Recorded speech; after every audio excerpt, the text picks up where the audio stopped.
Welcome to the game of life.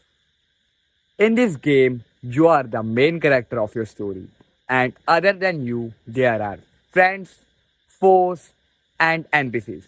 NPCs means non playing characters or non performing characters or something like that. तो इससे पहले हम इस life के game को जीतना सीखे तो हमें ये सीखना पड़ेगा कि इस गेम के रूल्स क्या हैं एंड इसको एक्चुअली में खेलना कैसे है, क्योंकि कोई भी गेम जीतने से पहले हमें उसे खेलना आना चाहिए एंड रूल्स पता होना चाहिए.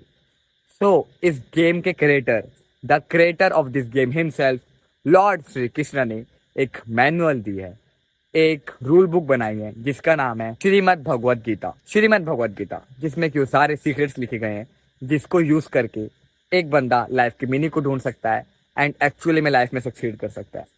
वेल, मैं कोई इतना महापुरुष नहीं हूँ जो मैं भगवद गीता के पूरे ज्ञान को समझ पाऊँ. वो स्वयं इस क्रिएटर ने कही गई है.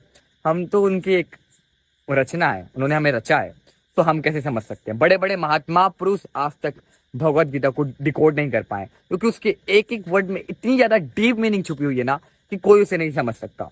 बट स्टिल ऊपर ऊपर से मोटा मोटा जितना मुझे आता है मैं उसका वर्णन करूंगा एंड सिर्फ वर्णन नहीं करूंगा, उसको रियल लाइफ से रिलेट करूंगा. पहले हम भगवद गीता को डिकोड करेंगे कि कैसे मैनुअल से हम लाइफ में जीत सकते हैं, विजय पा सकते हैं, एंड देन हम डिकोड करेंगे सक्सेसफुल जो पीपल हैं जिन्होंने बुक्स लिखी है जैसे कि atomic habits, deep work, indistractable, etcetera etcetera.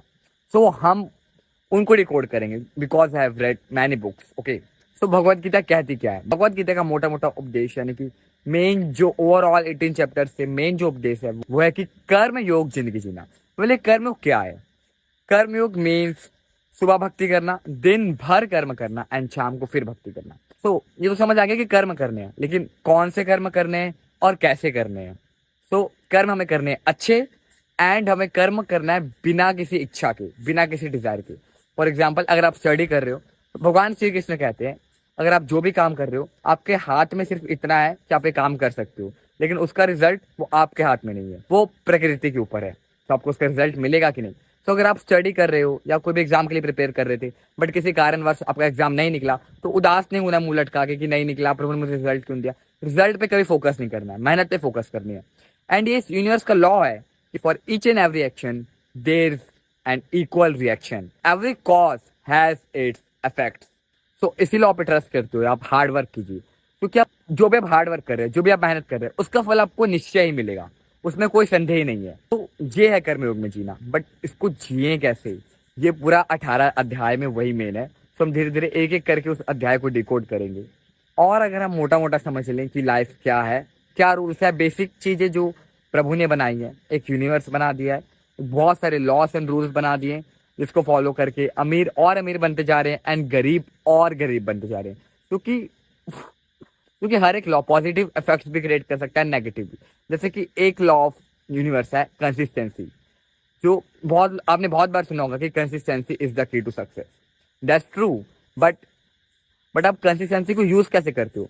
अगर आपकी डेली हैबिट है कि जिम जाना है या मेडिटेशन करना है या मेरे जैसे वीडियो बनानी, भक्ति करना है, व्हाटएवर, तो वो डेली करके तो धीरे धीरे करके कंपाउंड होगी एंड उसका आपको बहुत ही बड़ा फल मिलेगा एट द एंड. क्योंकि कभी भी आपने देखा होगा कि कोई बंदा कोई न्यू शॉप ओपन करता है, न्यू यूट्यूब चैनल ओपन करता है, कुछ भी नया शुरू करता है, जिम भी जाना शुरू कर रहा है, तो पहले 6 महीना 1 साल कोई रिजल्ट नहीं आते एंड देन सडन रिजल्ट आते हैं जिसको लोग ओवरनाइट सक्सेस समझ बैठते हैं. बट उसकी हर एक दिन की मेहनत थी.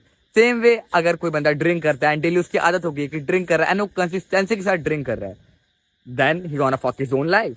तो यही रूल्स को यूज करके कोई बंदा अपनी लाइफ संवार भी सकता है एंड अपनी लाइफ को बर्बाद भी कर सकता है. तो बहुत सारे रूल्स हैं. वेल, देखा जाए तो हर एक गेम में एनिमीज होते हैं, जैसे मैंने बोला कोई एनिमी भी है. कोई जरूरी नहीं है कि आपका कोई दूसरा कैरेक्टर एनिमी हो. जैसे कि काम, क्रोध, मोह, लोभ, मोह, माया, अहंकार, ये सारी चीजें भी इंसान को बर्बाद कर सकती है. ये सारे दुश्मन है एंड ये सब किसके गुलाम है, मतलब किसके अभी कंट्रोल में है.